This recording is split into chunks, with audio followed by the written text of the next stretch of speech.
బాలసుబ్రహ్మణ్యం గారు మిమ్మల్ని, సంగీతం గారిని కోఆర్డినేట్ చేయడం, అటు ప్రసాద్ గారితో మాట్లాడి బాలకృష్ణ గారిని కన్విన్స్ చేయడం, ఈ మీటింగ్ మొత్తం అందరినీ ఒకే తాటి మీదకి తీసుకొచ్చింది బాలసుబ్రహ్మణ్యం గారు. అందుకనే బాలు అంకుల్ ది ప్రెజెన్స్ అని వేశాను ఆయన సమర్పణలో అని సినిమా పడుతుంది. అంకుల్ మీ పేరు వేసుకుంటున్నానన్న, ఎందుకే అని అంటే లేదు అంకుల్ ప్రెజెంట్స్ వేసుకుంటాను మీది అని. సరే వేసుకో అయితే. ఆయన కన్విక్షన్ ని మీరందరూ నమ్మారు ఒక రకంగా చెప్పాలంటే. అలాంటి స్టార్ట్ అయిన ఆ ప్రయాణం మేడం. ఆ తర్వాత మెల్లిమెల్లిగా ముందు పిసి శ్రీరామ్ వచ్చాడు. శ్రీరామ్ తర్వాత కొన్ని కారణాల వల్ల, అంటే వెళ్ళి కారణాలంటే దీంట్లో చెప్పుకోలేని వెళ్ళావు.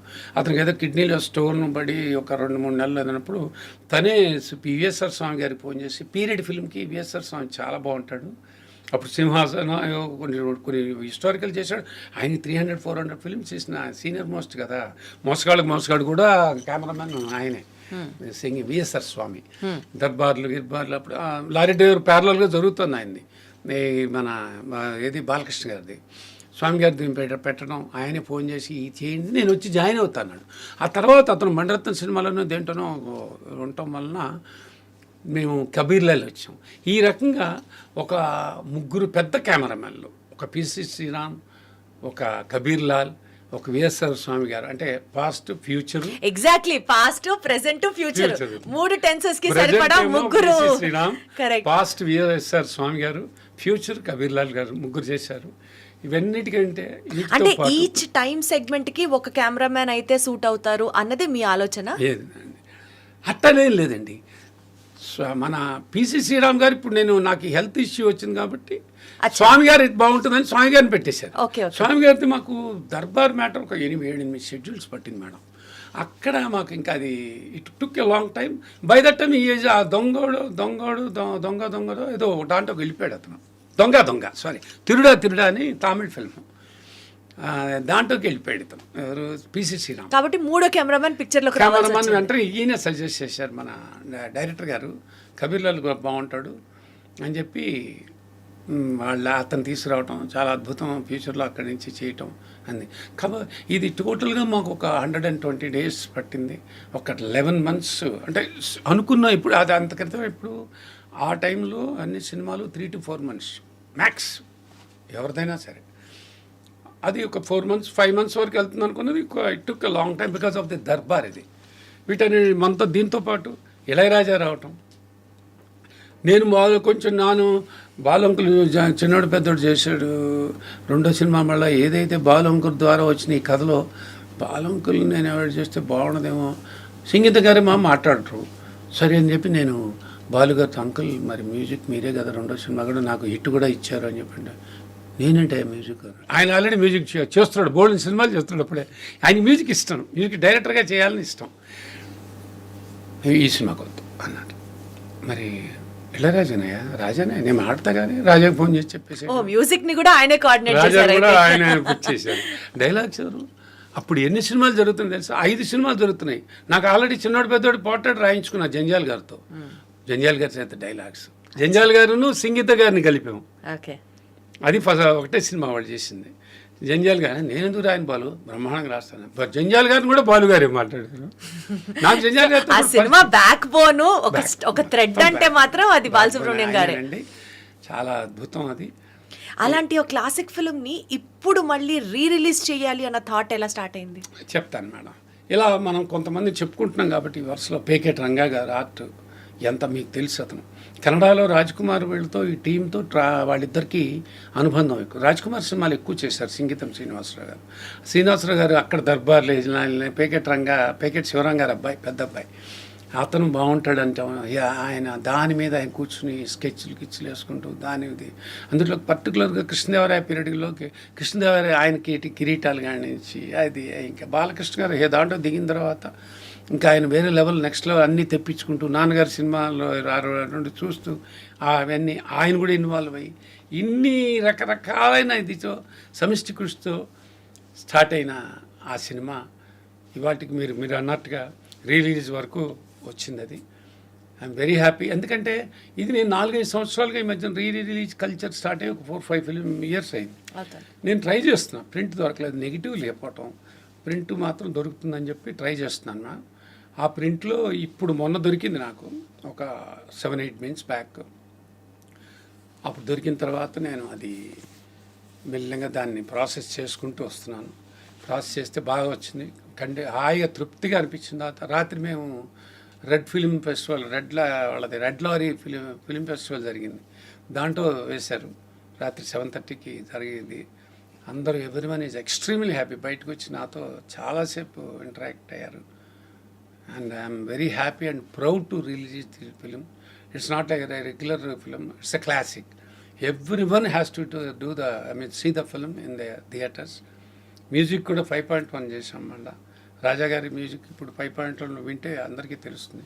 ఎస్పెషల్లీ జానులే పాట కానీ, డ్యాన్స్ కాంపిటీషన్ సాంగ్ కానీ, రాత్రి కూడా చాలామంది ఎగ్జైటివ్ విజిల్స్ చేయడం అనేది నాకే ఆశ్చర్యం వేసిందండి. I'm very happy. చెప్పండి మ్యామ్. ఈ సినిమా అండి మీరు చేయడానికి అంటే Aditya 369 film is a scientific fiction film.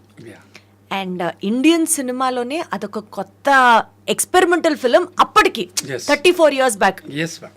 And ఇప్పటికీ అది ఎవర్ ఫ్రెష్, అది need not to be mentioned at all. ఆ టైంలో బాలకృష్ణ గారు ఈ సినిమా చేయడానికి ఒప్పుకోవడం ఒక పెద్ద టాస్క్. అంటే మీరు ఆ టైంలో ఒక్క సినిమానే చేశారు. This will be a next film. Yes. Aditya 369 it will be second film.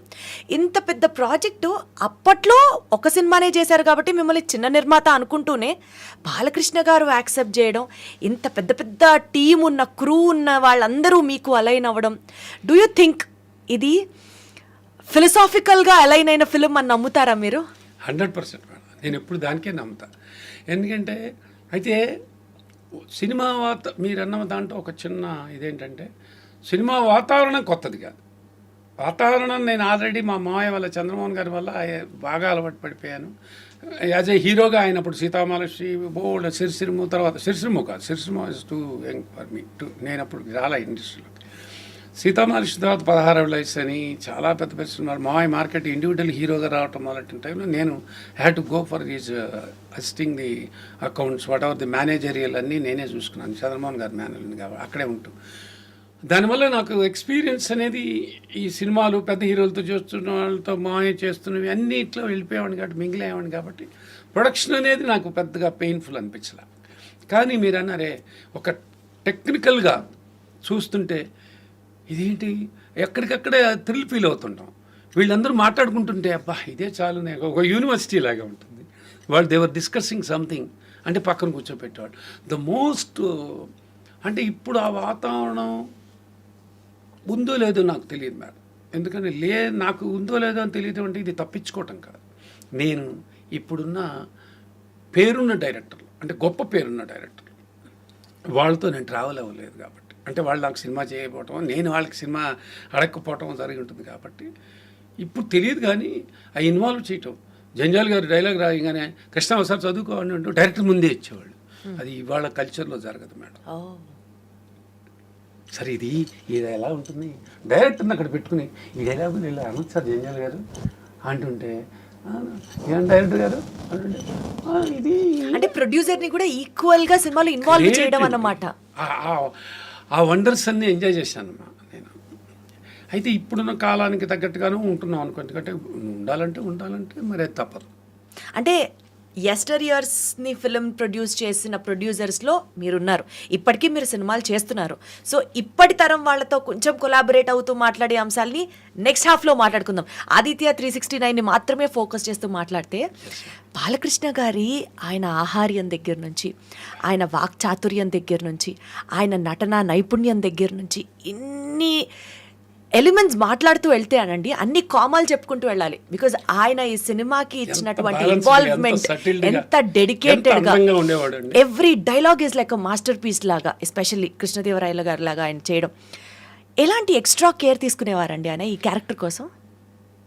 Performance అంటే ముందు ముఖ్యంగా మీరు అన్నారే, ఆయన 100% ఆయన ఆహార్యం అంటే ఆ గెటప్ని ఫస్ట్ ఆ గెటప్కి వచ్చేటప్పటికి ఆ బాధ్యతగా నాన్నగారు చేసిన క్యారెక్టర్స్ నేను ఒక ఛాలెంజింగ్గా వెళ్తున్నాను, ఎక్కడ అది మిస్ కాకూడదు. నేను దానికి ఒక్క 1% కూడా తగ్గానా నేను ఓడిపోయినట్టే అనేతో చాలా టెన్షన్ పడేవాళ్ళు. దానికోసం 1 గంటల తరబడి మేకప్లు కాదు, తెచ్చుకునేవన్నీ ఒక్కొక్కసారి రిఫరెన్స్ల విషయంలో చాలా స్ట్రెయిన్ తీసుకున్నారు బాలకృష్ణ గారు.